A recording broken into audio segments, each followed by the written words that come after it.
First impression last impression 1 2 3। जय हिंद दोस्तों, मैं नंदन उपाध्याय स्वागत करते हैं अपने YouTube चैनल आनंद स्टडी 0.2 में।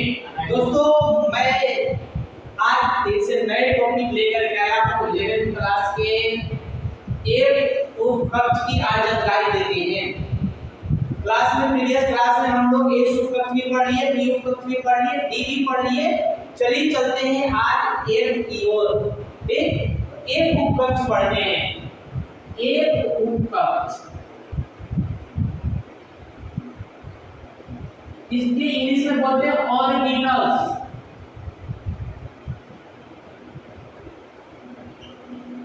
ऑर्बिटल्स एक उपकक्ष आज पढ़ेंगे।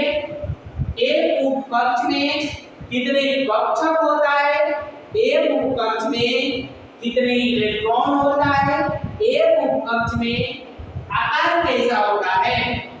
तो दोस्तों चलिए अपना सुहाना सा सफर तय करते हैं कि एक नए टॉपिक के साथ, नए उमंग के साथ।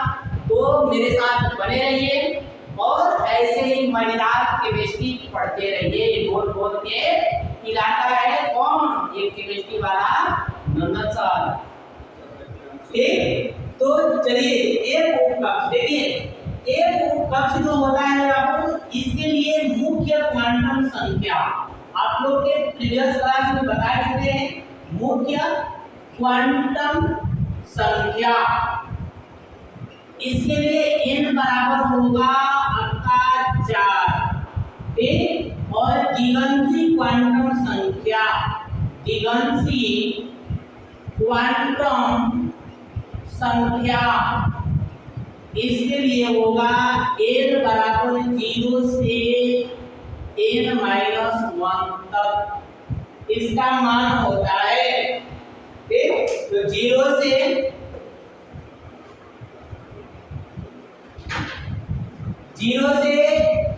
n-1 तक।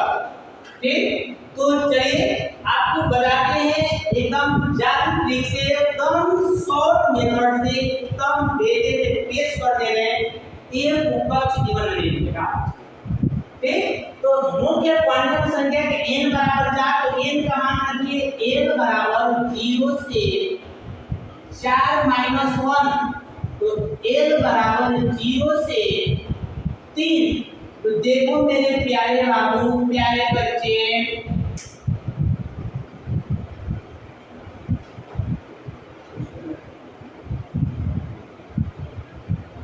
देखो बाबू, n बराबर अगर 0 आ जाए तो s उपकक्ष, n बराबर 1 आ जाए तो p उपकक्ष, n बराबर 2 आ जाए d उपकक्ष, वही n बराबर 3 आ जाए तो जिसका था इंतजार घड़ी आ गया।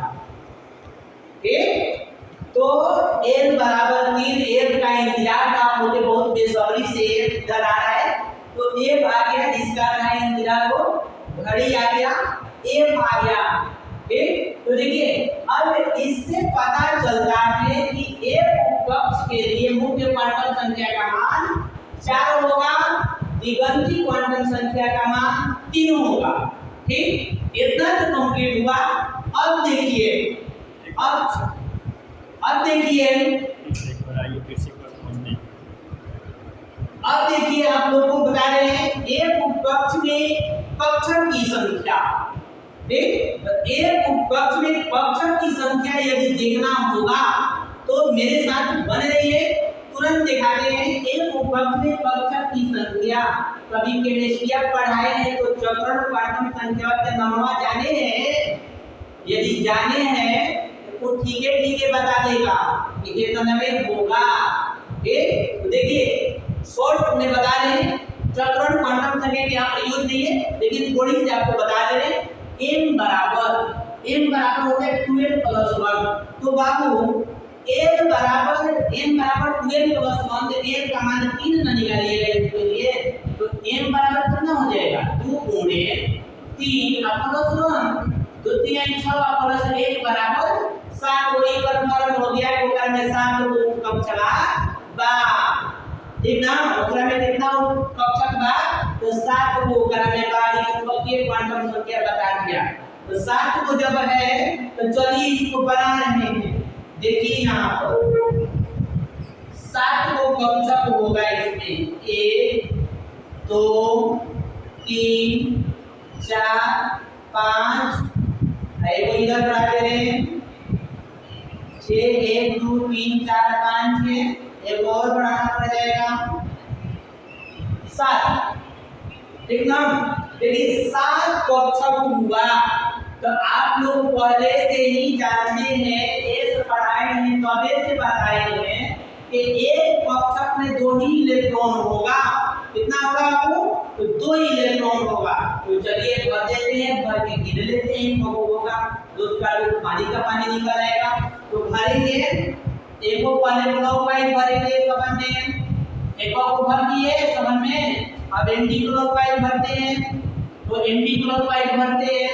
एक कक्षक में 2 ही इलेक्ट्रॉन हो सकता है तो 2 2 4 2 6 2 8 2 10 12 2 14 यानी कि एक कक्ष में कितने इलेक्ट्रॉन होगा तो 14। आप इसको नोट कर सकते हैं यहाँ पर एक आध पॉइंट लिख सकते हैं। एक कक्ष में उपकक्ष में 7 कक्षक होगा।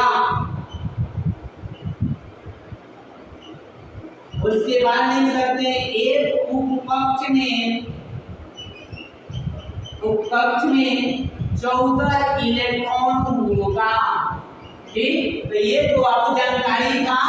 एक उपकक्ष के क्वांटम संख्या मुख्य क्वांटम संख्या के मान दिगंती क्वांटम संख्या के मान एक उपकक्ष में इलेक्ट्रॉन के मान एक उपकक्ष में कक्षक की संख्या ये सभी चीज की जानकारी एक बार फिर से आपको बता दे रहे हैं।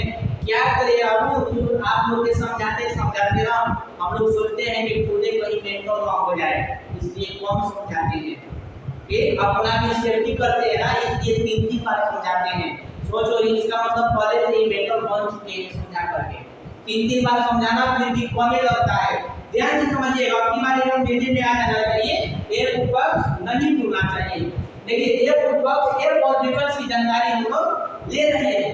देखिए मुख्य क्वांटम संख्या एक उपकक्ष के लिए 4 होगा तो कहिएगा कि सर जी आप जानते थे n बराबर 4 होगा इसलिए कट से ना लिख दिए। अब बताइए हम लोग कैसे जानेंगे कि मुख्य क्वांटम संख्या के मान कितना होगा। तो आपको हम लोग प्रीवियस क्लास में ही पढ़ते आए हैं कि मुख्य क्वांटम संख्या का मान कभी 0 नहीं हो सकता है। 1 रखेंगे तो s आएगा 2 रखेंगे तो p आएगा 3 रखेंगे तो d आएगा 4 रखेंगे तो y आ जाएगा।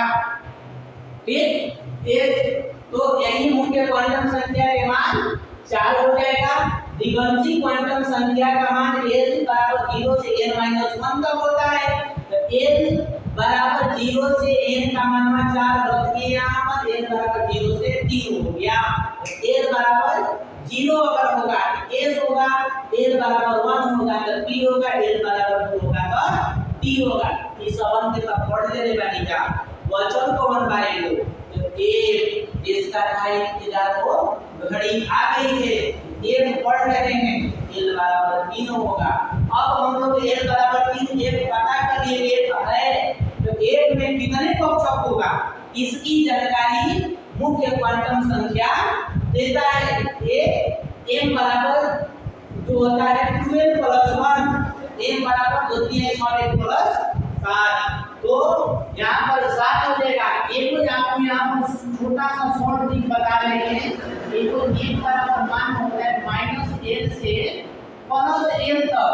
तो आपको l का मान कितना है 3 ना तो m बराबर -3 -2 -1 0 1 2 3 ई होगा धारा के नंबर हो और जो यहाँ है ना इसके धारा के नंबर है ठीक -3 -2 -1 0 1 2 3 ये तो एक है एक के पूरा कुंडली खोल करके आप लोग क्वांटम संख्या से रख दिए।